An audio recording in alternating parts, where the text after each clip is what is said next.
Bonjour tout le monde. Bonjour à tous, bonjour. Comme vous pouvez voir, je vais offrir un très joli chapeau à ma collaboratrice pour que nous soyons sous le signe du soleil.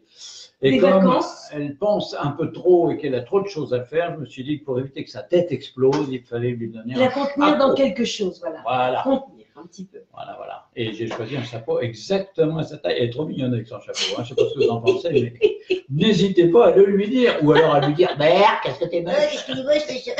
Qu'est-ce qu'il est moche ce chapeau? Non, mais dis donc, un chapeau qui m'a coûté une fortune en plus. Non, il est super joli. C'est un vrai Panama, je te signale. C'est vrai? Bah oui. Attends, je ne fais pas des cadeaux merdiques. Tout comme le mien, ce sont des vrais Panamas. Ben voilà, nous avons le problème des vrais Panamas, c'est que la coûte un peu de cul. Voilà, hop, voilà. Comme ça. Tu as même le petit écusson, toi, sur le tien, parce que c'est pas le même modèle que le mien. Of course. Ok. Donc bonjour tout le monde. Ça va pas nous la rendre modeste, ce truc-là. Je sais pas si j'ai eu raison. Je sais pas. Non, mais c'est rigolo d'avoir un chapeau. Ouais. Après, on peut dire, nous devons nous découvrir. Alors, bonjour tout le monde. Bonjour tout le monde. Voilà. Et c'est là que. C'est là qu'on essaie de se rétablir. Et on se rétablit la coiffure, voilà. on pose, on est là. Voilà. Donc, ravi de tous vous avoir. Hein, oui. Quand même. Oui. Pas quand même. Ça sent l'été, exactement, hein, Sandra. C'est voulu, c'est pour que vous sentiez l'été en nous voyant. Et pour vous dire que c'est notre dernière émission de toute la vie. Non, je rigole, c'est pas vrai. Non, mais. Est-ce qu'on part en vacances? Je sais que je vais mourir, mais tu n'es pas obligé de m'enterrer un peu tôt, non? Non, jamais. Jamais tu meurs pas, c'est pas possible. Ah non, c'est pas bien possible. Un jour quand même, le jour où j'en aurai marre. Bol. J'ai vu dans mes services dans mon service de gériatrie des gens mourir parce qu'ils en avaient marre de vivre. Oui, il y a des gens qui arrivent à décider de partir. Voilà, j'ai décidé. Ma propre grand-mère a décidé de sa mort du jour au lendemain. J'ai raconté ça à ma fille aînée qui n'a jamais voulu me croire. Mais non, pour tout ça, etc. Écoute, ton état l'esprit fort, mais il n'empêche que ma grand-mère, elle faisait ce qu'elle voulait, quand elle voulait, comme elle voulait. Non, mais c'est le jour où elle a dit demain je suis morte, le lendemain elle était morte. Elle était parfaitement lucide. C'est des gens qui ont et autonome. Des caractères. Ouais. Elle a fait le dîner pour mon père et ma belle-mère, parce que mon père était marié, veuf et marié, et elle a fait le dîner, elle a préparé le dîner. Margot lui a dit je vais vous aider à faire la vaisselle. Mais... Oh non, t'inquiète pas. Ils sont allés se coucher le lendemain matin, et c'est parti. Donc, notre sujet du jour, c'est les protéines animales ou les protéines végétales. Non, c'est pas. Ou les deux. Voilà, j'allais dire, ce n'est pas les protéines animales ou les protéines végétales, ce sont les protéines animales en prioritairement, accompagnées de protéines végétales qui ne contiennent pas exactement les mêmes nutriments. On ne peut pas se passer des protéines animales, en revanche, on pourrait se passer des protéines végétales. Mais on utilise les protéines végétales, on n'a pas attendu les véganes pour manger des protéines végétales, on en mange dans les céréales, dans le pain, le matin par exemple, ou dans les pâtes, ou dans la semoule et autres. Et on mange énormément de protéines végétales également dans les lentilles, c'est le plus riche en protéines, c'est le plus riche des féculents en protéines végétales. Et on en mange également dans les haricots blancs, dans le... comment dirais-je, oh là là, je suis les petits pois, dans les petits pois, les pois chiches, les pois cassés, merci, mais les flageolets, les haricots secs, j'avais un ton. Et j'ai mis un petit temps de retard quand même. Les lentilles et les fèves. Bon. Et les pommes de terre qu'on a classées. Les pommes de terre contiennent beaucoup moins de protéines que tous ceux qu'on vient d'énumérer. Mais les pommes de terre, c'est un rituel, c'est un véritable rite français. Ça a sauvé la vie de millions de gens en mettant fin aux famines. Ça a été définitif. Il n'y a plus eu de mort de faim après l'apparition des pommes de terre. C'est quand même extraordinaire. Ouais. Et l'idée extraordinaire de notre ami Parmentier, qui les a... Alors, l'histoire de la pomme de terre est très drôle. On avait d'abord, quand on en a amené au XVIIIe siècle, ils ont commencé par bouffer les feuilles en croyant que c'était une salade. C'était absolument dégueulasse. Ils ont dit, mais c'est répugnant. Jusqu'au jour où Parmentier a découvert que la pomme de terre était un élément extrêmement riche en éléments nutritionnels et que c'était surtout la seule manière. Ça pousse comme du chien dent, ça pousse très vite les pommes de terre et ça fournit énormément si on les cultive bien. Alors, à tous les amateurs, je dis, si vous ne faites pas une bonne butte de pommes de terre, c'est pour la peine, vous aurez des pommes de terre grosses comme mon petit doigt. C'est la plupart des gens qui ne savent pas cultiver la pomme de terre abandonnent très vite parce qu'ils ont des productions minables. J'ai planté des pommes de terre quand j'habitais à la campagne et le rendement au pied était de 3 à 5 kilos et je ne mens pas, je peux vous le prouver quand vous voulez. Vous m'invitez, vous me faites planter des patates, mais après vous me les donnez. Et c'est vraiment extraordinaire. Alors, et Parmentier a une idée de génie. Les gens ne voulaient pas manger les pommes de terre, pour eux c'était dégueulasse, c'était ci, c'était ça. Il a donc fait planter 1 hectare de pommes de terre très proche de Paris. Et il l'a fait garder par des fusiliers qui avaient pour ordre de surtout pas tirer et de ne pas regarder les ombres qui passaient sous les grillages. Ah oui, d'accord. Mais bien sûr, ça n'a pas raté. Tout le monde a voulu de ce tubercule qui était protégé, magique, qui était réservé à la classe riche. Donc, c'est quand même bidonnant. C'était réservé à la classe riche, donc ça devait être formidable. Ils ont donc rampé sous les trucs avec 1000 morts, ne sachant pas que les types avaient pour ordre de surtout pas bouger, ils avaient se faire. C'est quand même un gag. Je trouve que c'était plein d'humour en plus ce truc. Et puis, ils en ont mangé. Ils ont compris que c'était délicieux, que c'était un sacré aliment qu'on pouvait cuire de toutes les manières possibles et imaginables. Et la pomme de terre, ça a véritablement explosé. Quand ils ont vu que le champ avait été complètement ravagé, qu'il n'y en avait plus une, ils les ont replantés dans des champs libres, bien sûr, et la culture de la pomme de terre s'est multipliée, mais s'est développée à une vitesse dont tu n'as pas idée. C'est 1 an après, il y en avait des milliers de tonnes. Et ça a sauvé la vie de tous les pauvres gens qui mouraient de faim l'hiver. Et le topinambour par rapport à ça? Alors, le topinambour, c'est ça, là, tous nos parents, tu vois, tu leur rappelles un très bon souvenir, là, parce qu'ils en ont bouffé pendant toute la guerre, c'est dégueulasse. Non, j'aime bien. Ça a le goût d'artichaut. Je déteste le topinambour. J'ai une rangée de topinambour dans mon jardin. Oui, tu pèteras comme un roussin quand tu auras ça. Je le sais. Je connais. C'est pas la première année que j'en plante. J'ai l'explication de pourquoi, par moment, à la saison des topinambours, c'est vraiment pas on a une lenteur pas possible qui s'installe au 4e étage. Non, je les conserve. Donc tu te retiens. T'as le vent, c'est complètement gonflé. Je vais bien, c'est très très bon les topinambours. Non, c'est pas. Alors pourquoi est-ce que c'est curieux, c'est que pourquoi pendant la guerre, on ne bouffait pas des pommes de terre? Parce que c'était réquisitionné par les troupes allemandes. Alors on plantait des trucs qui étaient rutabaga et du topinambour, qui étaient des plantes qui les attiraient moins, qui étaient pas agréables, mais en fait on se contentait de bouffer ce qui restait. D'accord. Okay. D'accord. Donc nos pommes de terre et nos légumineuses apportent des choses quand même différentes l'une et l'autre, même si c'est considéré comme des féculents. Oui, la pomme de terre est considérée comme un féculent, mais elle apporte plus de sucre et beaucoup moins de protéines que les autres. D'accord. Mais on les a classés parce que c'est un aliment fétiche pour les Français. Et l'idéal au niveau de l'alimentation pour le midi, c'est quand même les féculents. Les légumineuses. Il vaudrait. Non, je sais pas. Moi, je mange souvent des pommes de terre. Oui, je sais, mais parce que je me suis. Mais ça dépend. Dans la richesse de l'apport. Ça dépend de la quantité de viande que tu vas manger. Si tu manges une quantité de viande suffisante pour tes apports d'énergie quotidienne, tu peux manger des pommes de terre avec. Ça, c'est pas gênant. Si par contre tu as l'impossibilité de manger suffisamment de viande, c'est mieux de compléter avec des lentilles, avec des protéines animales, végétales, mais sachant que plus tu vas manger de protéines végétales, plus tu vas prendre du vide, tu n'y peux rien. Donc faire attention, si vous voulez un équilibre parfait, que vous voulez être un Galilée ou un athlétique, eh bien vous gavez de sucre lent, comme le font d'ailleurs beaucoup de sportifs, même de haut niveau, et de sportifs de longue durée, c'est-à-dire les marathoniens, les coureurs cyclistes, etc. Mais les coureurs cyclistes, ça m'étonnerait qu'ils vous des lentilles, en fait, tu en vois là, dans les courir. Parce que dans un peloton, quand tu es le premier, c'est pas drôle pour les suivants. Oh tiens, dis donc, tu vas arrêter de bouffer des lentilles. Bien, soyons sérieux. Qu'est-ce qu'il n'y a pas dans les végétaux? Le sol, qu'est-ce qu'il n'y a pas dans les végétaux qu'il y a dans l'animal? Il y a trois acides aminés essentiels qui manquent dans les végétaux qu'on ne trouve pas dedans et qui sont dans l'animal, tout simplement. Donc, on ne peut pas faire autrement que de manger de l'animal avec le végétal. Alors, ce qu'on peut, c'est améliorer, comme on le fait d'ailleurs actuellement, la teneur en protéines du végétal. Mais ça n'amènera pas qualitativement les acides aminés qui manquent. Ça amènera en revanche beaucoup d'énergie et ça sera plus facile au point de vue digestibilité, parce que notre intestin, contrairement à ce que racontent les véganes, n'est pas fait pour manger végétalien. Désolé, mais c'est une ânerie. C'est exactement aussi bête que de raconter que la Terre est plate. C'est nier l'évidence, nier une évidence biologique. Je suis désolé si un végane vous dit « mais non ».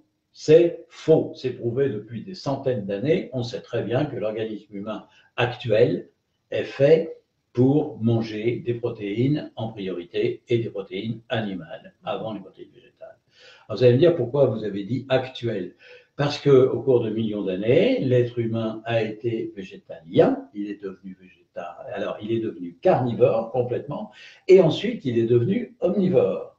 Bon, il a toujours été omnivore, c'est-à-dire qu'il pensait tout ce qu'il y avait à bouffer.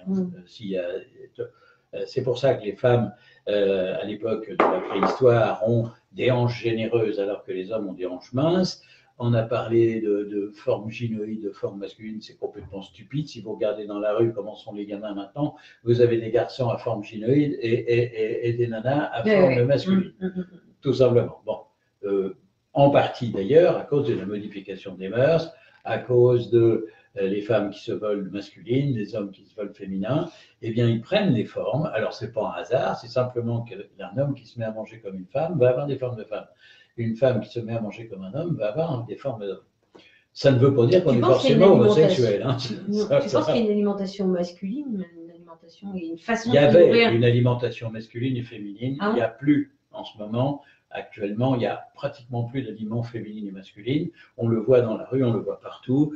Les patientes de mon âge, d'ailleurs, à qui j'explique ça, sont époustouflées en me disant « Ah, mais c'est vrai, docteur ». Puis je me demandais, mais on finit par ne plus savoir, me dit une dame, vu de dos, lequel est la fille et lequel est le garçon. Oui, mais c'est vrai, c'est pas une critique, hein, ça n'a rien à voir, c'est une question d'habitude alimentaire actuelle. Alors, le problème, c'est que, eh bien, on se condamne soit à ne rien foutre de toute sa vie, physiquement, si on veut vivre longtemps, soit à mourir très jeune si on mange comme ça et qu'on a une activité normale.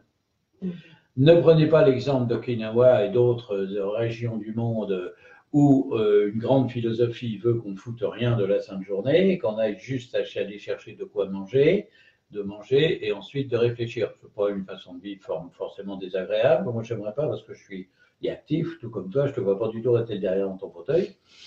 Ce n'est pas tout à fait ton style. Nous sommes des actifs, et à partir du moment où il y a des actifs, alors vous allez me dire, mais on voit des actifs végétaliens, oui, d'accord, mais ceux-là, ils ne vivent pas mieux. Les actifs végétaliens, s'ils ne se reposent pas plus que nous, ça ne va pas durer longtemps, parce que les apports nutritionnels ne sont pas les mêmes, ils ne sont pas de la même qualité.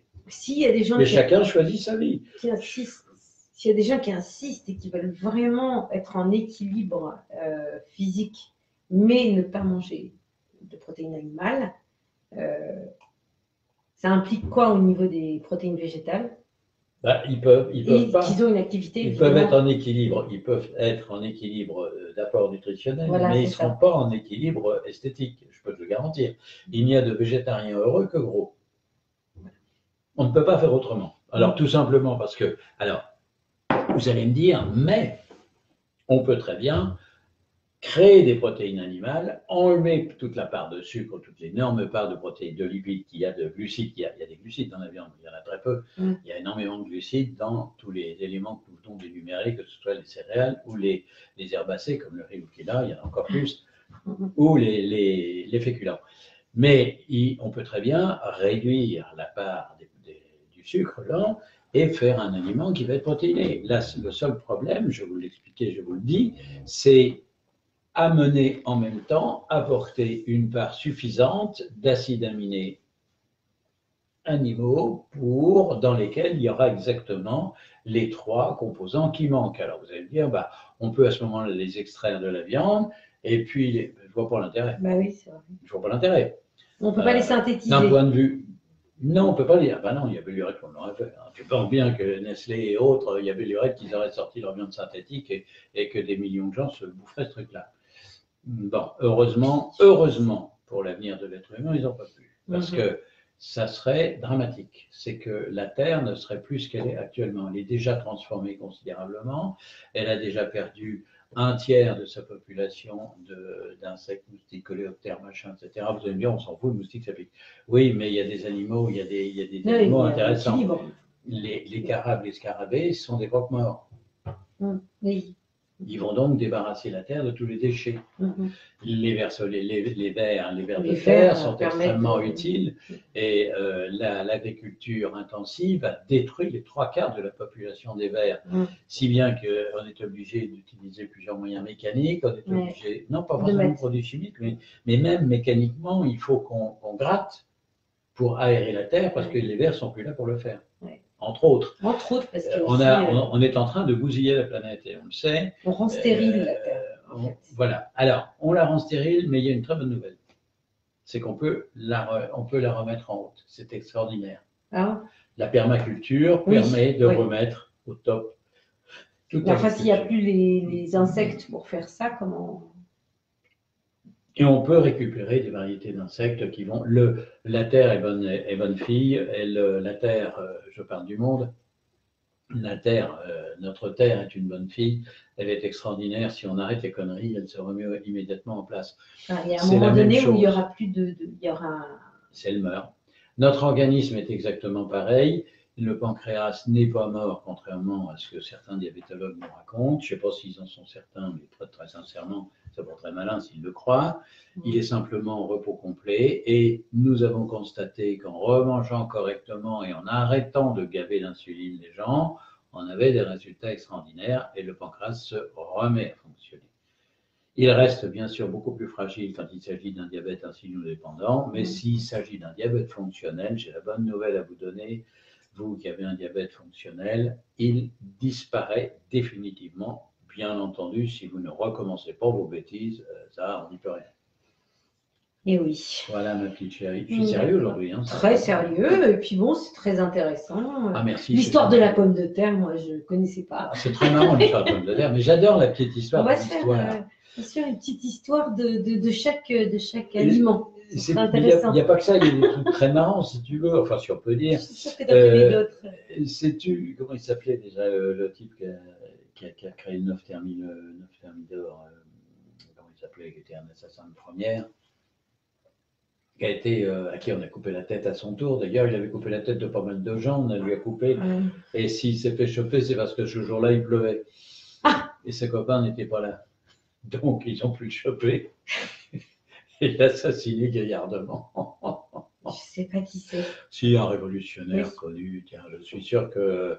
il y a quelqu'un qui le sait. Oh, il y en a sûrement un qui le sait. Un révolutionnaire connu qui s'est fait couper la tête. Qui s'est fait couper la tête. Il y en a plein qui se sont fait couper la tête. Il s'est fait couper la tête le 9 Thermidor, je crois.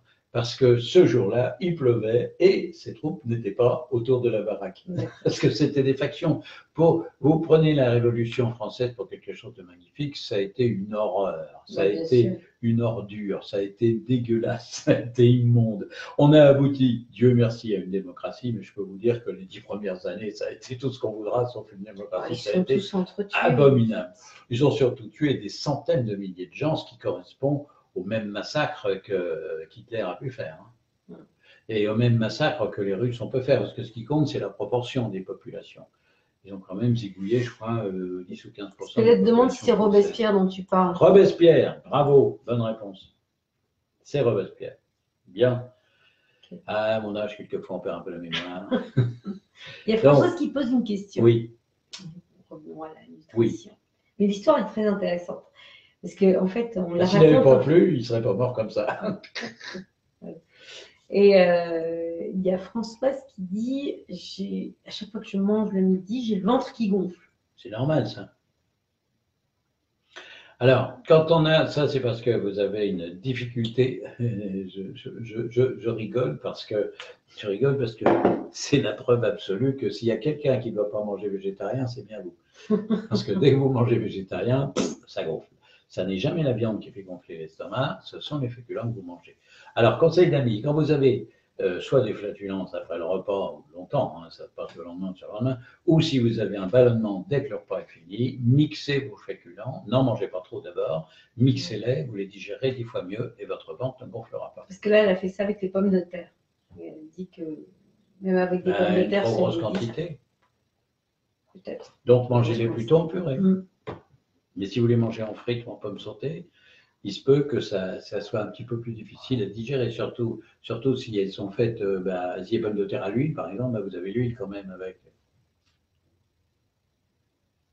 Alors, il y a Salma qui est très contente. Elle a vu Agnès à Rennes et elle explique qu'elle a perdu, elle a eu de bons résultats, donc elle a une perte de 2,5 kg de graisse et elle a pris 1,4 kg de muscle. Donc, c'est parfait. Ouais. Alors Sophie, elle nous dit, si je mange plus de protéines animales, est-ce que je perdrai pas pareil? Ma dose est de 230 grammes. Des fois, je suis à 300 grammes. Est-ce que je perdrai? Est-ce que je perdrai de la même manière si je mange plus de viande, en fait? En général, on perd mieux. On perd beaucoup plus vite du volume. On n'a jamais vu de panthère obèse. Hein. Donc, on perdra beaucoup plus vite. On n'a jamais vu de carnivore obèse. Sauf s'ils ont pu bouffer. Pourquoi? Parce qu'ils ne mangent que de la viande. Un carnivore mange que de la viande. Et ils ne mangent. Alors, contrairement à ce qu'on pourrait croire, le carnivore est très partiellement omnivore. Il ne mange pas que de la viande. Qu'est-ce qu'il mange d'autre? Ça, je te l'ai déjà expliqué. Il mange. On voit qu'Espelette n'est pas là parce qu'elle aurait déjà. Si elle est là. Alors, si elle est là. Je suis étonné qu'elle. C'est elle qui a dit Robespierre, mais elle est peut-être occupée à répondre à quelqu'un d'autre. Hein. Qu'est-ce qu'il mange avec Moi, j'ai failli dire tout à l'heure si Espelette est là, elle va savoir la réponse. Bien entendu. Des plantes? Non. Enfin, si, mais sous une forme très particulière. Sous quelle forme très particulière un animal carnivore va-t-il manger des plantes? Il va manger les plantes qui sont mangées par les animaux. Bien. Et à quel endroit? Dans les intestins. Oui, mais pas n'importe lequel. Dans l'intestin grêle, pas dans vos intestins où il n'y a plus que du caca. Ah. Et ça, c'est les hyènes qui vont le manger. Ouais. Les hyènes vont bouffer le caca. Mais le lion, les panthères, les autres vont manger l'intestin grêle. Ils vont manger d'ailleurs également le foie et ils vont manger également la rate et autres éléments nutritionnels qui contiennent des aliments très particuliers. Donc, ils vont être très partiellement omnivores. Très partiellement. Hein. Oui, mais ça va leur permettre d'avoir, souviens-toi, les quantités qu'il faut en nanogrammes ou en microgrammes de certaines vitamines, de certains aliments. Il suffit d'en manger une quantité comme ça suffit, comme je monte pour commenter, il suffit d'en manger ça, et ça suffira pour que l'alimentation soit correcte. Que l'équilibre alimentaire soit correct. J'ai oublié qu'on est lundi, je suis en vacances. Bonjour Marie.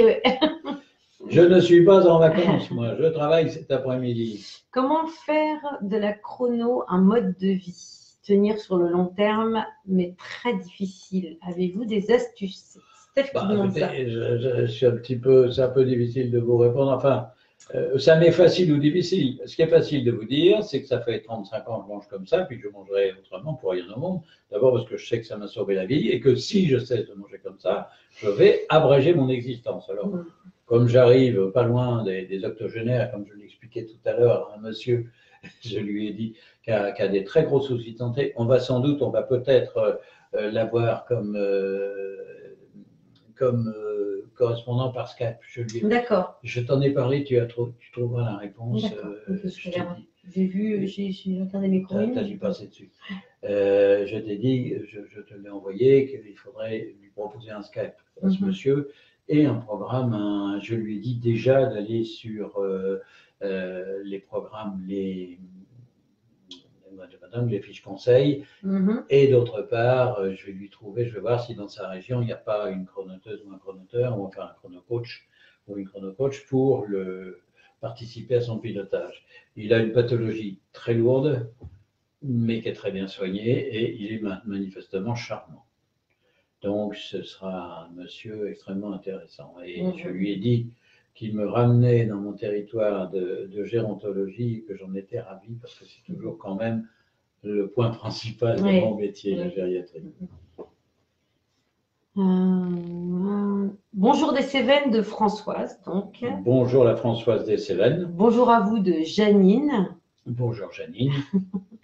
Les viscères, dit Virginie Darac, mais ça c'est la réponse à la question sur les... Il y a beaucoup de viscères. Attention, il n'y a pas de... on ne trouvera pas de plantes dans le foie, on n'en trouve que dans le jéjunum, c'est-à-dire l'intestin grêle. Et dans l'estomac, bien sûr, si l'animal a été tué avant d'avoir fini de digérer. Lorsqu'on est enceinte, doit-on augmenter les protéines végétales et animales le midi? Et est-ce grave si on ne goûte pas et ne dîne pas enceinte, car pas de retour de faim? Alors, s'il n'y a pas de retour de faim, il n'y a aucune raison de manger, puisque de manger inutilement, c'est comme ça que les femmes enceintes grossissent, en étant persuadées que même si elles n'ont pas faim, il faut qu'elles bouffent. C'est idiot, parce que le fœtus envoie un signal de toute façon. Votre corps, mesdames, il est programmé pour réagir à des stimuli qui sont des stimuli qu'envoie très très bien, non pas le gamin mais le placenta au départ, dans lequel va passer enfin c'est très marrant la façon dont ça passe, c'est une petite usine à l'intérieur de vous. Et cette petite usine, elle envoie des messages très précis. Le cerveau primitif du bébé, il est d'emblée, il existe d'emblée. Dès que le bébé commence à grandir, son cerveau primitif apparaît et il commence à donner des ordres et à poser des réclamations. En revanche, on augmente la quantité de fromage en ajoutant du fromage le midi. C'est la seule chose à changer. On n'augmente surtout pas les protéines végétales, vous allez vous retrouver comme un hippopotame. On n'augmente surtout pas les végétaux, on n'augmente surtout pas la quantité de céréales et on n'en rajoute pas à tous les repas. On augmente simplement la quantité de fromage en prenant le midi votre hauteur en centimètres correspondant en grammes de fromage. Vous mesurez 1,70 m et 70 grammes de fromage. On peut augmenter le fromage du matin pendant la grossesse si on a faim le soir, mais pas celui du midi, vous risqueriez d'augmenter votre cholestérol. Voilà. Le programme de chrononutrition de la grossesse est très précis. Je l'ai créé il y a des années et des années. Je n'ai pas eu besoin d'en changer une ligne, d'ailleurs, depuis toujours, parce qu'il est parfaitement adapté. Attention. Sinon, ils vont me demander un livre sur la grossesse, un livre il est en chantier. Le livre sur les sportifs, on me le demande tout le temps. On me demande tout le temps le livre sur les sportifs, le livre sur la grossesse. En principe, on devrait le finir avec Sébastien, mais j'ai passé beaucoup de temps à écrire un tas de trucs. Oui. Puisque c'est le bouquin que Sébastien m'a demandé de faire avec lui. Alors, coucou à tous, de Béatrice. On ne doit pas augmenter les féculents le midi. Ça, c'est la réponse à Elsa que tu viens de faire. C'est Espelette qui l'a fait. J'ai pas été très sérieuse. J'ai perdu de partout, mais j'ai repris 7 cm de ventre. Espelette, je pense que c'est le foie. Bonjour les légumineuses. Je suis d'accord, mais il y a autre chose peut-être. Alors, la première chose à faire, que j'indique maintenant dans les programmes de restructuration, c'est supprimer complètement, ne pas mettre le nez dans les céréales le midi, s'il vous plaît. Pas de pain, quoi. Pas de pâtes, pas de riz, pas de quinoa, pas de semoule. Alors, pas non plus d'herbacées comme le quinoa ou le riz. C'est une mauvaise idée. Je ne vous en prive pas, le pain, vous en avez le matin, et puis vous pouvez en consommer en repas de fête si vous voulez, et vous pouvez mettre des herbacées comme le riz ou le quinoa, ou des céréales comme les pâtes, à des repas de fête. Si vous adorez les pâtes à la carbonara, eh bien mangez-en une fois par semaine. Alors si vous voulez un peu d'humour, vous vous pesez avant, vous vous repesez après, et à mon avis, vous allez vraiment faire attention la fois d'après. On peut prendre 3 kilos avec des pâtes à la carbonara. Ça vous peur. Je vous laisse à vos responsabilités, mes enfants. La chrono, c'est la vie, et la vie, c'est je fais ce que je veux. Maintenant, si vous le payez, c'est votre problème. Non, donc pour répondre à Marie, c'est de lui dire d'arrêter de manger du riz, des pâtes. De n'en manger que quand c'est la fête, si elle en a vraiment envie, et si après s'être pesée, elle ne constate pas qu'elle a vraiment exagéré.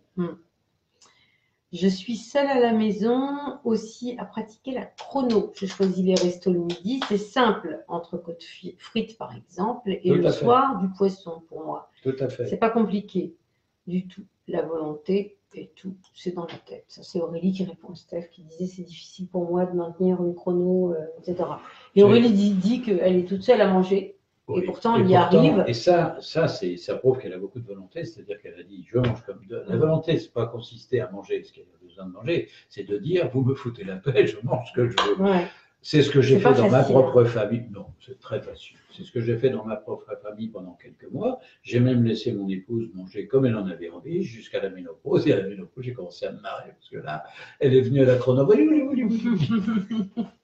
Et elle la respecte maintenant à la lettre, si bien qu'elle a gardé le même corps qu'elle avait quand elle avait 30 ans. Après, j'avoue qu'à chaque écart, mon corps n'apprécie pas. Je suis barbouillée et ballonnée.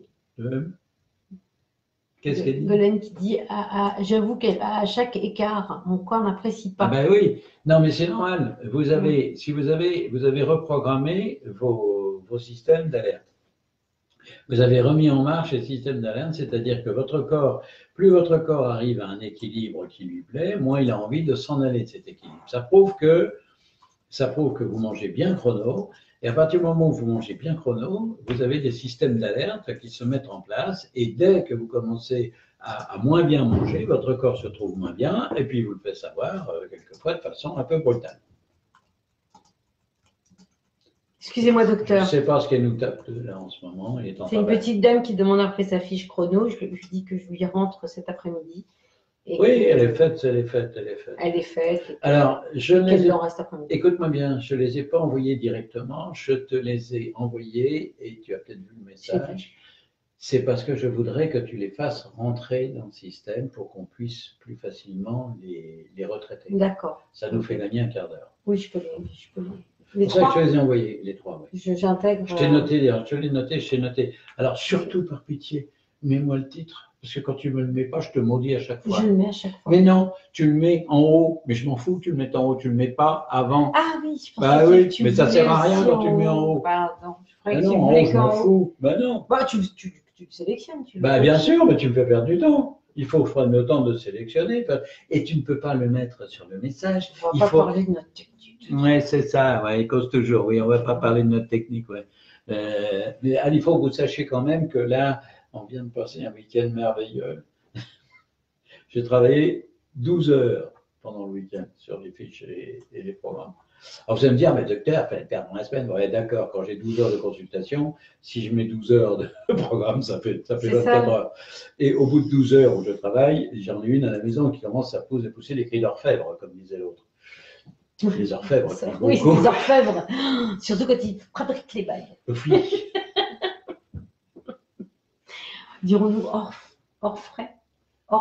L'orfraie, oui. C'est cet oiseau qui pousse des cris abominables. Les cris d'orfraie, c'est absolument affreux. D'ailleurs, c'est le cri des 3 orfraies à la Saint-Éloi. Une question très...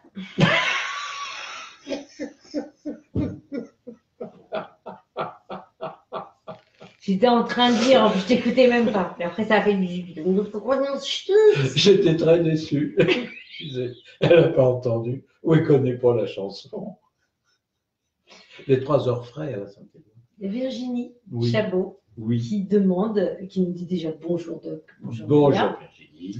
Pourquoi l'hypercontrôle du poids via des pesées trop régulières, c'est-à-dire matin, midi et soir, bloque-t-elle la perte de poids? Parce qu'on n'en pense plus qu'à ça. Au lieu de manger correctement, on ne pense plus qu'au poids. Alors, si le poids est mauvais, on est malheureux, donc on va se consoler. Si le poids est bon, on est heureux, donc on va se consoler aussi. Non, on ne va pas se consoler. On va fêter ça. On va fêter ça. Il ne faut pas faire ça. Il ne faut pas faire ça parce que c'est très mauvais au point de vue de la gestion correcte de votre alimentation. On ne peut faire ça qu'une fois par semaine. Et quand on est habitué depuis longtemps, regardez, moi je me pèse par période quand j'ai fait des conneries, je vais me peser, mais j'ai la spécialité de perdre 1 kilo par jour si je veux. Alors évidemment, je peux me peser, et puis quand j'arrive au point où je suis bien, j'arrête. Moi, c'est pas la pesée, vraiment, je ne me pèse pas. Quand je rentre de Strasbourg, en général, je me pèse. Non, je ne veux pas. Non, quand je sens que c'est vraiment... Tu veux que ça serre dans mes vêtements. Nous rentrons de Strasbourg, mon épouse et moi, nous montons sur la balance et on rigole. Nous le savons. Parce qu'on trouve 4 kilos pour moi, 3 kilos pour elle, ou là, merde. Systématique. Mais là où c'est bien, alors après on ne se pèse plus pendant au moins une semaine, et au bout d'une semaine, c'est reparti. C'est reparti mon kiki. Et nous savons le samedi que nous allons pouvoir fêter le dimanche parce que nous avons mérité, la semaine a été bonne. Et c'est uniquement le dimanche que nous allons faire un repas. Mais en fait, tu peux faire ça parce qu'aujourd'hui, tu es dans une stabilité au niveau de tes formes, ton poids, etc. C'est-à-dire que mon corps sait réagir. La chrono, c'est le corps apprend la chrono. C'est ce que je dis toujours, la chrono, ça ne se subit pas comme un régime, ça s'apprend. C'est pour ça que si vous n'arrivez pas à l'apprendre et si vous la suivez comme un régime, vous êtes à la merci de recrudescence et de catastrophes. J'ai vu ce matin, j'étais désolé, une petite dame qui avait très très bien travaillé, elle m'a repris, je sais pas. Alors, c'était marrant parce qu'elle m'a repris un tour de taille majestueux, pour ne pas dire monstrueux. Et je me dis, il n'y a pas de doute, elle avait repris un tour de taille majestueux sans prendre de poids. Elle a gonflé. Alors, je me suis dit, et c'est un Rubens avec un peu de volume de prix au niveau des seins, beaucoup de volume, énormément de volume de prix au milieu du corps, et pas trop de volume, pas trop bas, pas trop. Je dis, diable, se pourrait-il qu'elle soit enceinte? Je vais donc sur son dossier, je vois sa date de naissance, 1971. Je dis, c'est pas ça. C'est pas possible. C'est pas ça, ça peut pas être ça. Alors, dans ces cas-là, c'est quoi? Une prise de volume importante au niveau du tour de taille sans prendre au niveau du poids. Elle est dans une période de modification hormonale? Non, elle prendra du poids en même temps. Au moment de la ménopause, on prend du poids et du volume. On ne prend pas que du poids. Oui. Elle a, d'abord, elle s'est peut-être mal mesurée, mais surtout quand ça arrive, et ça, quand moi je le constate, là je suis sûr, je ne me suis pas gouré, elle a tout simplement une augmentation énorme du foie en l'espace de quelques semaines.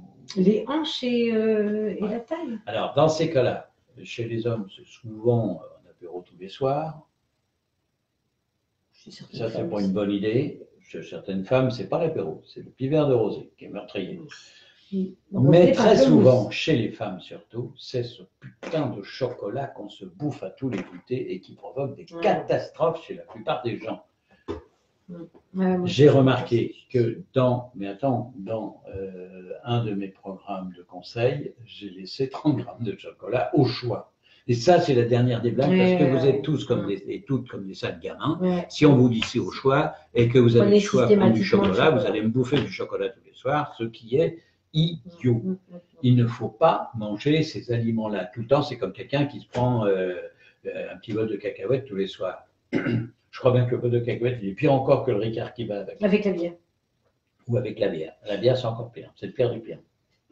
Pour gonfler du ventre. Ça, c'est le durian de comptoir. J'ai fait un test, tu vois, en double aveugle, une expérience. Maya, la scientifique. Moi, je vais traduire ça. C'est hyper important de faire des tests. Je vais traduire ça en non scientifique.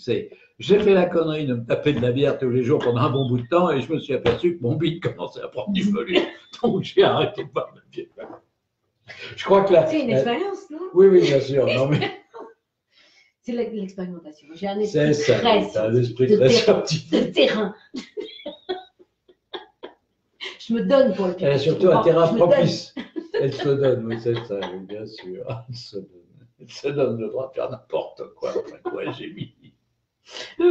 C'est pas ma meilleure élève. Hein. Ça n'est pas ma meilleure élève. Mais elle a fait des progrès énormes, tels que vous la voyez là. Elle a perdu 8 tailles. Elle ne rentrait pas dans Oh, quel méchant. Elle ne rentrait pas dans Reprenez les vidéos. J'ai pas perdu 8 tailles. J'ai perdu à peine 2. Oui. Ce qui veut dire qu'il en reste encore. Au moins une. Je vais encore me faire engueuler par tout le monde. Arrêtez de la martyriser qui vont me dire. Vous savez que j'ai des patients qui viennent et qui me disent mais comment elle vous supporte Maya? Parce que je vous ai vu sur Internet. Et alors ils voient arriver Maya, toute souriante, qui vient me demander renseignement. Elle vient à moi 3-4 fois par jour, pas plus dans mon bureau. Et il la voit débouler toute souriante. Et, ça a l'air d'aller quand même. Non, ça va. Elle dit non mais rassurez-vous, je ne souffre pas tant que ça. Non, et puis moi je le martyrise dans les coulisses. On fait un petit peu de comédie et je me venge. Voilà, c'est ça. Quand il m'a un peu asticoté en public, je me venge dans les coulisses. Elle m'envoie des vannes, quelquefois pas mal, j'avoue, mais comme je veux beaucoup d'humour, je m'en fous, ça me fait rigoler. Alors, il y a Barbara qui pose une question. Je vois à peu près pourquoi elle pose cette question-là, mais il ne faudrait pas la poser. Bon, je la pose. Pourquoi doit-on faire une prise de sang après 5 jours de total chrono? 5 jours. Alors, c'est tout simplement parce que tu as donné une indication simple. C'est que tu dis, quand vous faites un joker, ne prenez pas de prise de son le lendemain. Mais attendez 4, à peu près 4. Oui, on ne sait pas qu'on doit faire une prise de sang après. C'est pour ça que je t'ai dit. Mais non, mais l'interprétation, c'est terrible. Vous savez que j'ai refait mon bouquin 3 fois. La 4e fois, elle est en cours. Je vais y ressortir en 2020. Et je le refais parce qu'il y a toujours des petits détails où les gens ont interprété. Mais des gens, c'est pas forcément, ne croyez pas que ce soit des gens. Comme le croissant sucré du matin, oui, voilà. C'est autorisé une fois par semaine. Voilà, en plus du joker. Bien sûr. Voilà. Et ça, c'est une catastrophe. J'ai dit non, c'est pas autorisé. C'est un joker. C'est un joker. C'est pas en plus du joker, c'est un joker. Donc, vous pouvez faire un petit déjeuner du dimanche matin crapuleux, d'accord, mais c'est votre joker de la semaine, c'est tout. Sauf le croissant salé. Ah ben, le croissant salé, c'est pas un joker, c'est une alimentation normale. Donc, en fait, il ne faut pas faire une prise de sang moins de 5 jours après le dernier repas de fête. C'est ça que ça veut dire. C'est pas, quand j'ai fait un repas de fête, il faut que je fasse une perte contrôle 5 jours après. Non. Il faut que c'est exactement comme, vous savez tous et toutes, quoique certains l'ignorent quelquefois, qu'il faut 12 heures de jeûne entre votre dernier repas et la prise de sang du matin. Donc, si vous faites une prise de sang à 7 heures du matin, l'idéal, dans le protocole de la biologie, c'est de n'avoir dîné qu'à 19h, qu'à 7h du soir. Et il faut attendre 7h du matin. Et puis, il ne faut pas non plus, comme je l'ai fait une fois par erreur, s'avaler une dizaine de centilitres de noix du Brésil et de noix de macadamia que je découvrais que je ne mangeais pas. Je savais que les cacahuètes ne fallait pas. Alors, j'ai mangé celle-là et le lendemain matin, j'ai eu un cholestérol à 3 grammes. Ouais. Je vous raconte pas la tête que j'ai, plus que ça même, 3,80 g. Mon cholestérol, il grimpe. Plus, il grimpe, ouais, moi, je suis obligé de faire très. Mon frère, en ce moment, attention, chocolat, toi, des fois, hein. Ah, j'en ai mangé hier midi. C'est vrai. Oui, mais je ne ferai sûrement pas ma prise de sang avant samedi, si j'en plus. Parce que si je l'aurais faite ce matin, Guylaine aurait poussé des hurlements.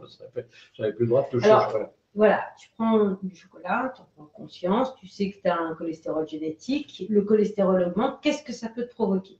Un cholestérol très très important. Qui s'augmente comme ça, ça peut provoquer, dans ma famille particulièrement, puisque c'est notre point sensible, un accident vasculaire cérébral, parce que nous avons des vaisseaux cérébraux très très fins. Ça, c'est une caractéristique familiale. On a des vaisseaux cérébraux très fins, si bien qu'ils sont facilement la victime de se faire boucher, si tu veux, par trop de lipides importants. Et est-ce que ton cholestérol dégringole aussi vite qu'il est monté si tu deviens très sérieux? Évidemment. Puis ça descend très très vite. Hein. J'ai eu pas mal de cas, on en voit tous les jours, de gens qui veulent absolument arrêter leur statine parce que ça leur fait un mal de chien. Je leur dis, vous savez, moi je veux bien, mais je vous préviens, hein, il faut vous bien vu dans le club. On ne rigole pas tous les jours. Mais quand je vois que mon cholestérol, je le sens quand mon cholestérol monte, j'ai des vertiges. Immédiatement. Et puis ça pardonne pas. Et l'hypertension, tu le sens?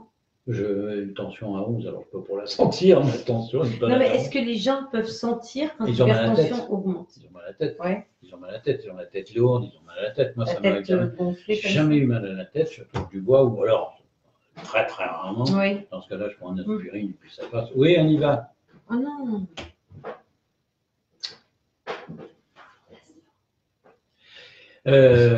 Donc,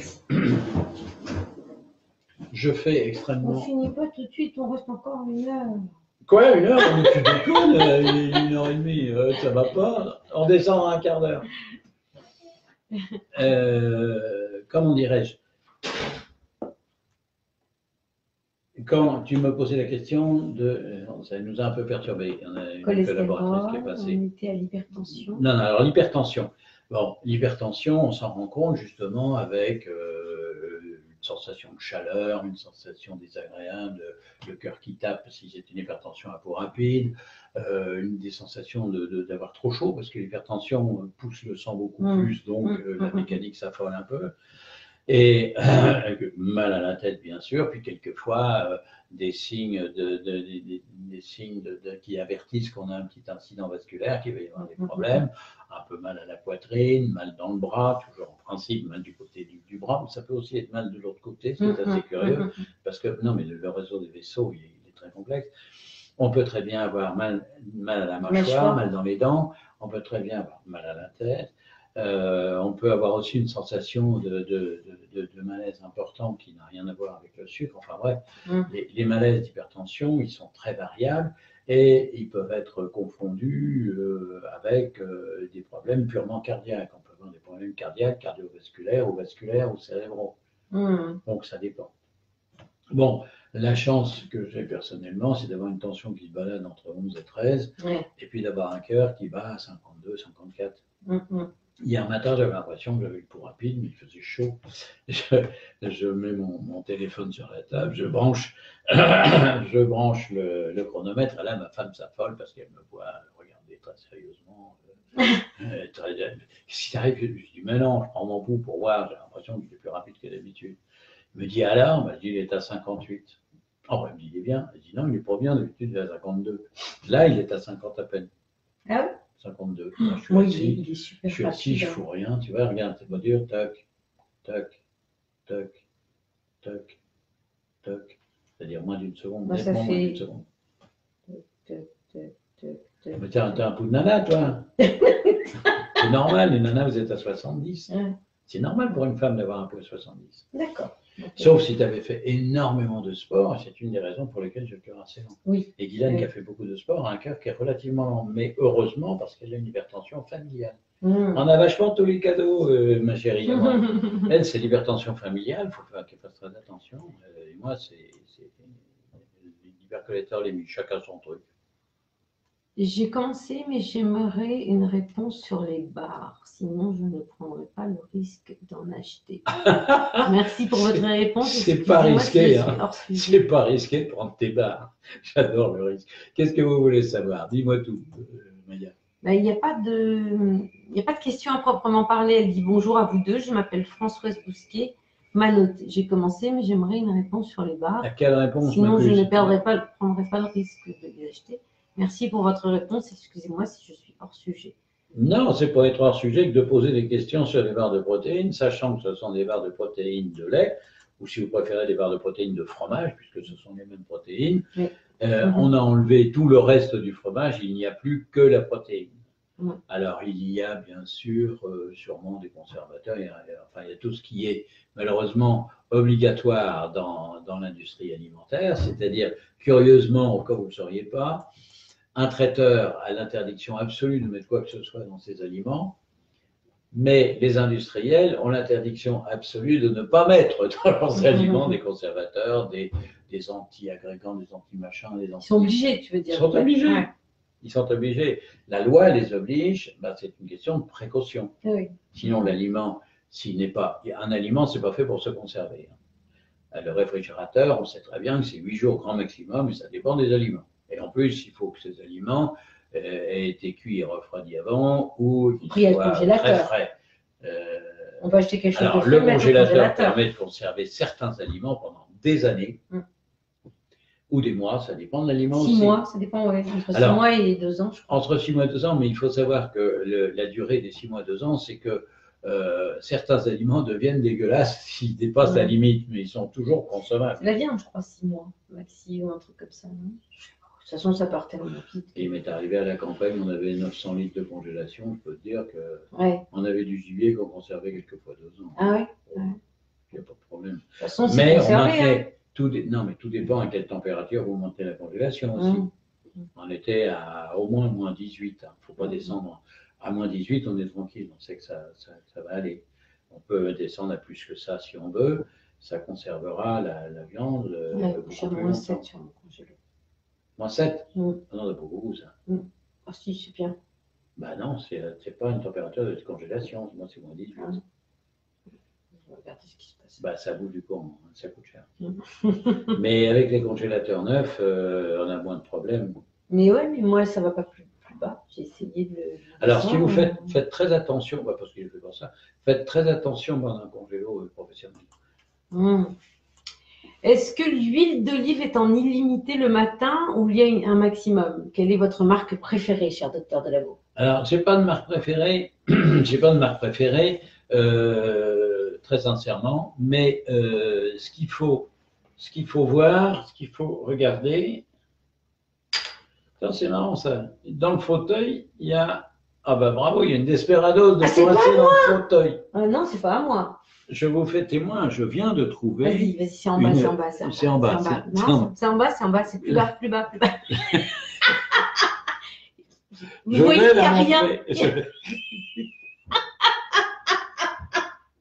Là, voilà. Non mais, avez-vous vu la couleur que prend ma gentille collègue? Ah non, je vous assure que non, moi je ne bois pas d'alcool sur mon lieu de travail. Quelle horreur. T'imagines? Surtout les Desperados, lequel t'as fait de surtout, c'est dégueulasse que vous dire. Non, moi si je prends de la bière, c'est de la bière brune et puis c'est en terrasse. Excuse-moi.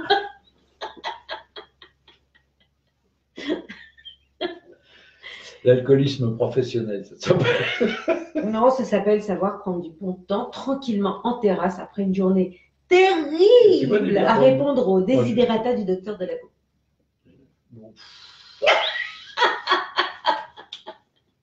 N'importe quoi. Tu me disais, tu bois? Je bois, tu m'as dit? Moi, je bois pas de bière blonde. Jamais. Si je bois de la bière, c'est très rare et c'est de la bière blonde. Ah, ouais. J'aime bien la brune, la rousse. Ou de la bière ambrée. Ah, ça, j'adore la bière ambrée. Ça, c'est délicieux. Mais ça doit faire 1 an que j'en ai pas vu. Mais ça me reprendra. Sinon, ça fait pas 1 an, puisque j'en ai vu. J'ai fait une choucroute partie un midi à Strasbourg. Là, en général, je prends 3 bières ou 4 bières. Ah oui? Ah, vous l'en boire 1 litre. Ah oui? Oui. Bon, sinon, c'est pas drôle. Il n'était pas la peine d'aller boire un petit machin chouïa de bière, c'est boire que ça.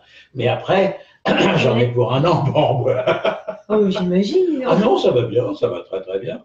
J'ai fait un contrôle, Guylaine a exigé que je fasse un contrôle en rentrant, elle a été écœurée, tout allait bien.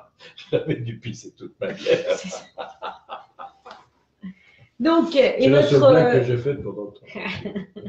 Et notre huile d'olive, alors, combien? Alors, l'huile d'olive. Il y a un maximum? Il ne faut pas exagérer non plus, parce que vous risquez d'accélérer votre transit un peu trop ou de fatiguer votre foie, parce que l'huile d'olive, ça contient quand même ça contient pas que des oméga 3, ça contient beaucoup d'oméga 9. Donc, faites attention. Mais vous pouvez en prendre 2-3 cuillères à soupe si vous voulez, c'est un grand maximum. En général, moi, j'en prends à peu près l'équivalent d'une cuillère à soupe, une grosse cuillère à soupe. À peu près, je suis en train de penser à ce que j'ai mis ce matin sur mon pain. Mais d'après Guylaine, ça fait plus que ça. Quoique non, ça fait 3 cuillères à café. Enfin, un peu plus quand même, ça peut-être 6 cuillères à café. Et une cuillère à soupe, c'est 3 cuillères à café. Et il y a un minimum où on peut ne pas en prendre du tout? Quand j'en ai pas, je mange que du fromage, mais c'est pas aussi bien pour mon équilibre. Ça, c'est une question thérapeutique, si tu veux. Oui, c'est ça. C'est pour protéger mon foie et m'empêcher d'avoir une hypercholestérolémie que je fais ça. D'accord. Okay. Pour gérer, mais j'y ai pris goût et j'avoue que quand j'ai pas mon huile d'olive, je suis malheureux parce que c'est meilleur avec de l'huile d'olive. Nettement meilleur. En fait, c'est des oméga 9 le matin, 6 le midi et 3 le soir. En majorité, attention, c'est pas que des oméga 9 le matin, ni que des oméga 6 le midi, ni que des oméga 3 le soir. C'est 9, 6, 3 le matin, 6, 9, 3 le midi et 3, 6, 9 le soir. C'est-à-dire majorité de 3 le soir avec 6, 9, majorité de 9 le matin et majorité de 6 le midi. Voilà. Et là, c'est parfait.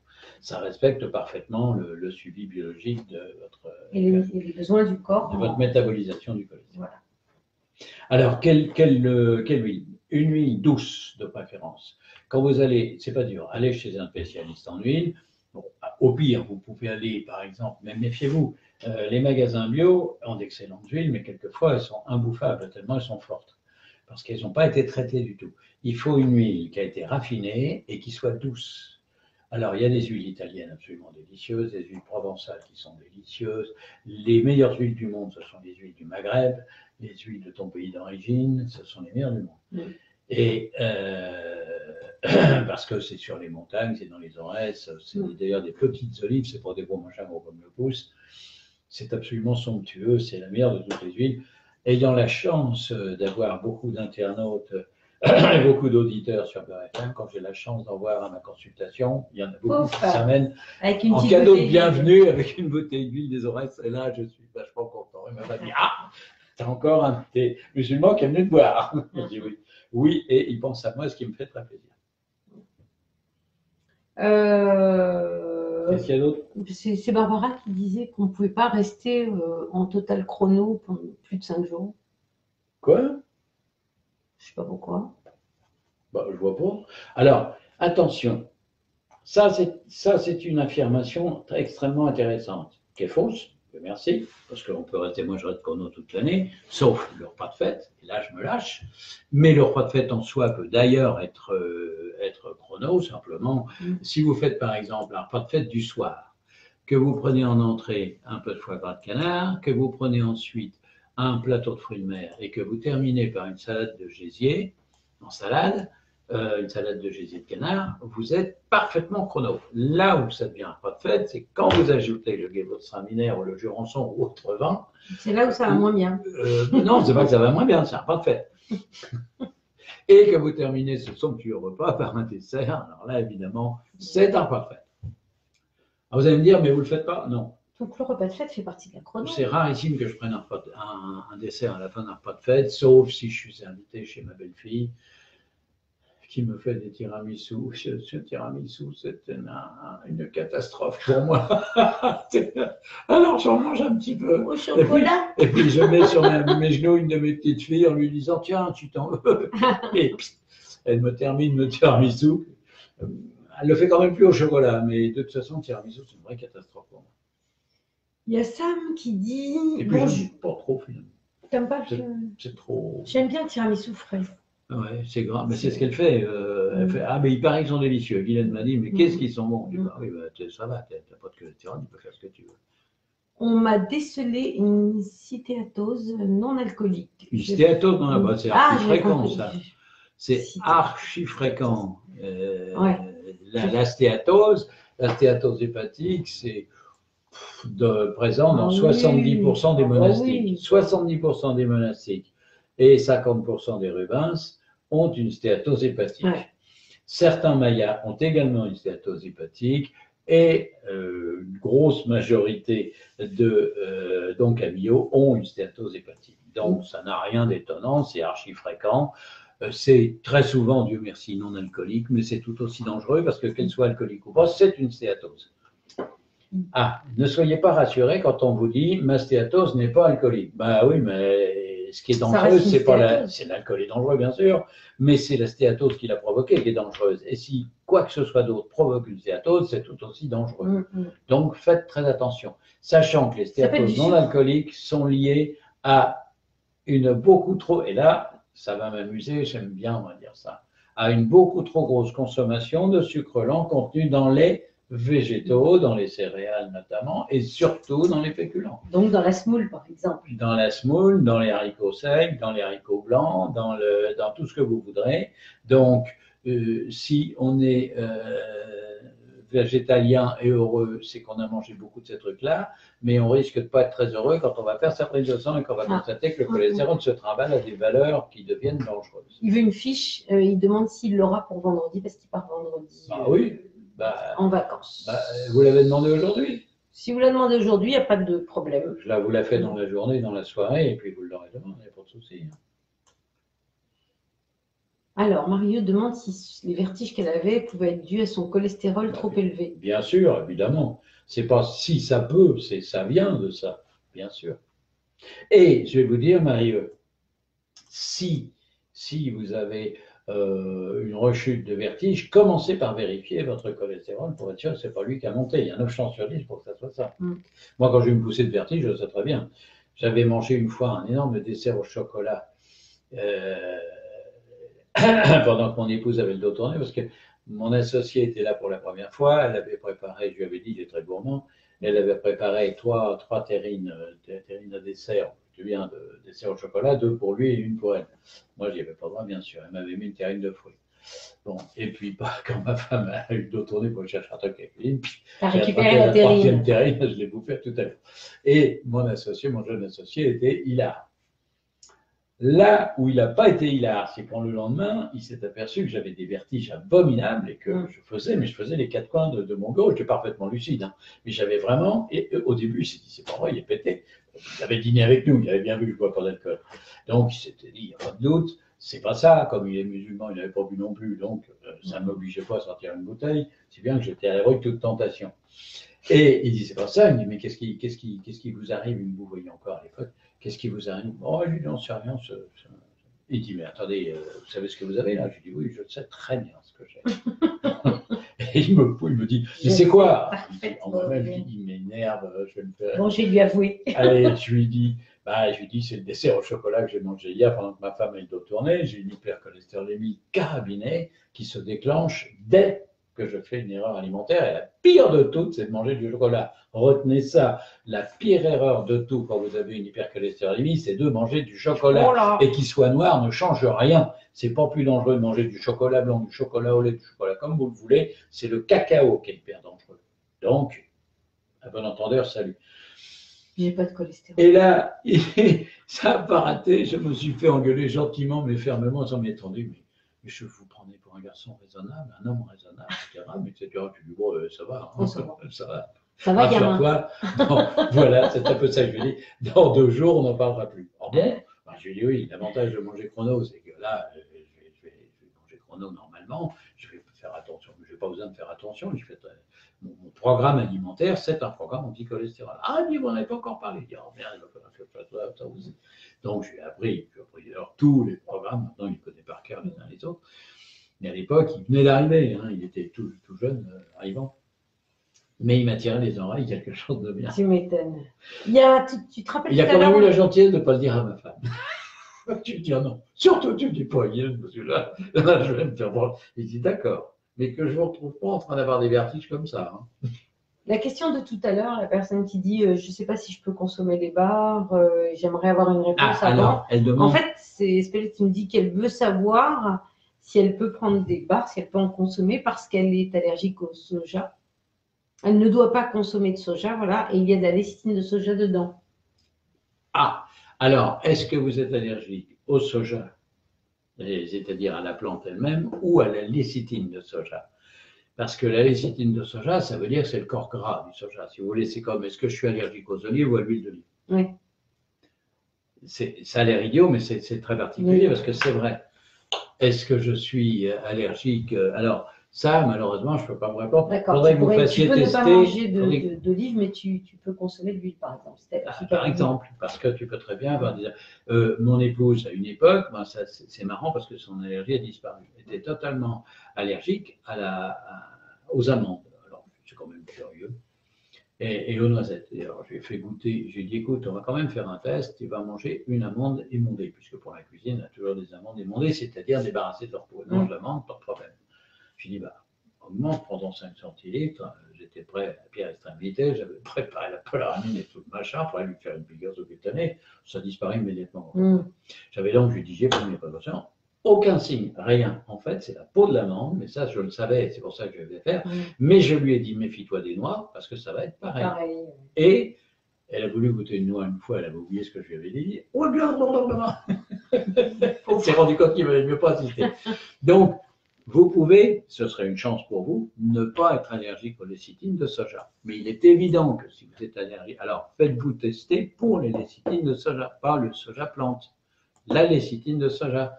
Faites-vous faire un test, comme ça vous saurez si oui ou non vous pouvez prendre des bains. Mais lécithine de soja. Parce que si vous êtes allergique à la plante, vous pouvez être allergique à d'autres composants. Nadia demande si c'est dangereux de voir une mouche sur la viande dans une boucherie. Ah c'est pas très joli à voir, c'est pas agréable. Vaut mieux éviter quand même. Moi, j'aime pas trop voir des mouches se balader sur la viande dans une boucherie. Ça, j'avoue que ça me plaît pas trop. C'est pour ça, d'ailleurs, qu'en été, les bouchers poussent à fond le froid pour que les mouches n'aient pas envie de venir ou qu'elles soient inopérantes et qu'on puisse facilement s'en débarrasser. Mais c'est vrai que malheureusement, dans la plupart des boucheries, surtout sur la Côte d'Azur, et dans les pays chauds, les mouches, enfin, je vous parle pas d'Afrique, mais en pleine Normandie, il n'y a pas très longtemps, mon épouse avait préparé un sac de pour la poubelle. Elle ne l'avait pas complètement fermée, mais parce qu'il fallait l'enlever tout de suite. Et elle a eu un truc, elle est partie, elle est revenue 5 minutes après, il y avait 7 énormes mouches vertes dessus, elle était folle. Ouais, dans notre appartement, tout pour pas tout soigner. Ça. Il y avait 7 mouches à merde. Elle était folle. Alors, dans tous les sens, coup de serviette, machin, fenêtre ouverte et refermée, enfin bref, tout le monde en branle-bas de combat pour chasser les mouches. Je lui ai dit, tu sais, il y a un truc plus simple. Hein. Tu poses ta poubelle sur le rebord de la fenêtre, dehors, tu fermes ta fenêtre, bon, et puis tu vas chercher le tue-mouche, comme ça, on n'aura pas besoin d'empluotir toute la maison, et tu retrouves, et tu bouscules, et foutre le camp, tu reprends la lame, tu refermes la fenêtre. Oh, elle me dit c'est compliqué. Je dis oui, mais c'est plus efficace. Il y a Liliane qui dit est-ce préférable de prendre soin de son foie au quotidien ou seulement quand il y a une problématique? On a toujours intérêt à préserver son foie. Cette question-là est très intéressante. Vous avez intérêt à préserver tous vos organes. C'est bien gentil de faire les cuirs bêtises quand on a 20 ou 30 ans, et rassurez-vous, ça a été mon cas comme tout le monde. Mais il est évident que si vous voulez vieillir dans des bonnes conditions et continuer à travailler comme je le fais, à être toujours intellectuellement présent et à garder un corps en bon état, eh bien, plus on vieillit, plus il faut préserver la mécanique. Bon, si vous n'avez qu'une trentaine d'années, amusez-vous, mais n'abusez pas. Si vous vous amusez sans abuser, vous vieillirez en très bonne santé. Si vous vous amusez et que vous abusez, quel que soit votre âge, mon petit lapin, vous le paierez. Deuxième précaution, et ça c'est très important, organisez votre corps, faites-le travailler physiquement. Vous ne vous rendez pas compte à quel point c'est intéressant d'avoir un corps physiquement en bon état. Je remercie le ciel de m'avoir inspiré en me faisant faire du sport de façon importante quand j'avais, alors curieusement, quand j'avais entre 6 ans et 11 ans. Je détestais aller à la gym de l'école, machin, etc. Mais je m'étais été comme l'hiver des brodequins en bois, à semelle de bois, avec lesquels je courais depuis chez moi jusqu'à l'école et je remontais de l'école jusqu'à chez moi en courant. Et ma mère, un jour, me dit, mais t'as mis tes brodequins? Mais il fait chaud. Je dis, oui, mais je m'entraîne. Tu t'entraînes? Elle dit, oui, je m'entraîne. C'était un entraînement que j'ai fait. J'avais envie de faire ça, j'avais dû lire un bouquin où j'avais lu les entraînements sportifs, les trucs, et puis j'avais dit, bon, moi, je ne peux pas faire grand-chose d'autre, donc je vais faire ça. Et ça m'a permis d'être champion de Normandie 15 ans après. Du 100 mètres et du 200 mètres. Record de main. Sam Alger, en fait, c'est une femme. Oui. J'avais lu ça quelque part et j'avais un peu oublié entre deux. Et elle, tu te rappelles le problème du foie, c'est le chocolat et le paracétamol.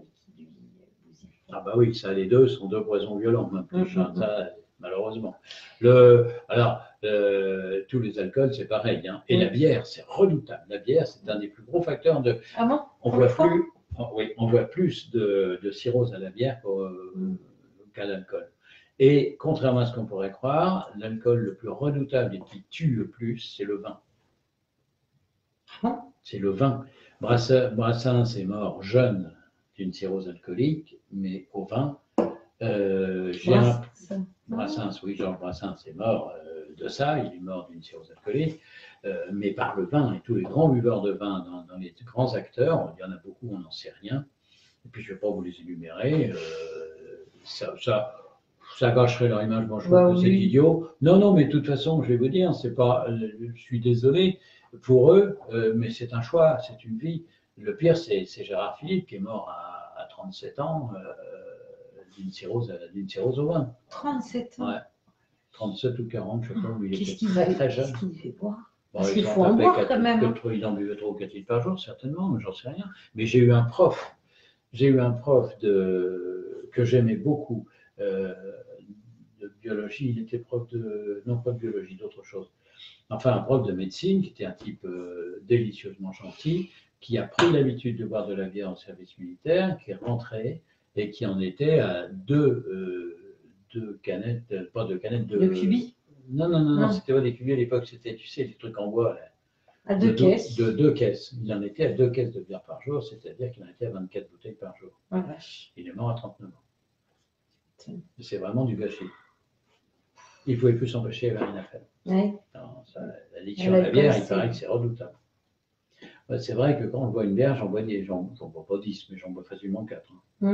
Ah oui, moi non. Oui, mais j'adore la bière.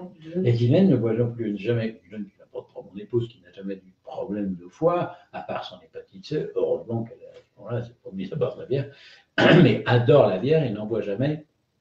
Parce qu'elle sait que si on en boit une, elle va en boire un paquet. Et qu'elle aura du mal après à s'arrêter d'en boire tous les jours. Donc, comme elle est extrêmement raisonnable, elle n'en boit pas.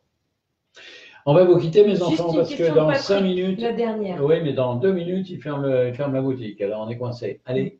Alors, Patrick, je suis chrono depuis 2 mois. J'ai perdu 4 cm et 1 kg seulement. Je suis ruban, 1,63 m et la cellulite des membres ne part pas. J'ai une TSH à 3 environ, Levothyrox 135 ou 125, un jour sur 2.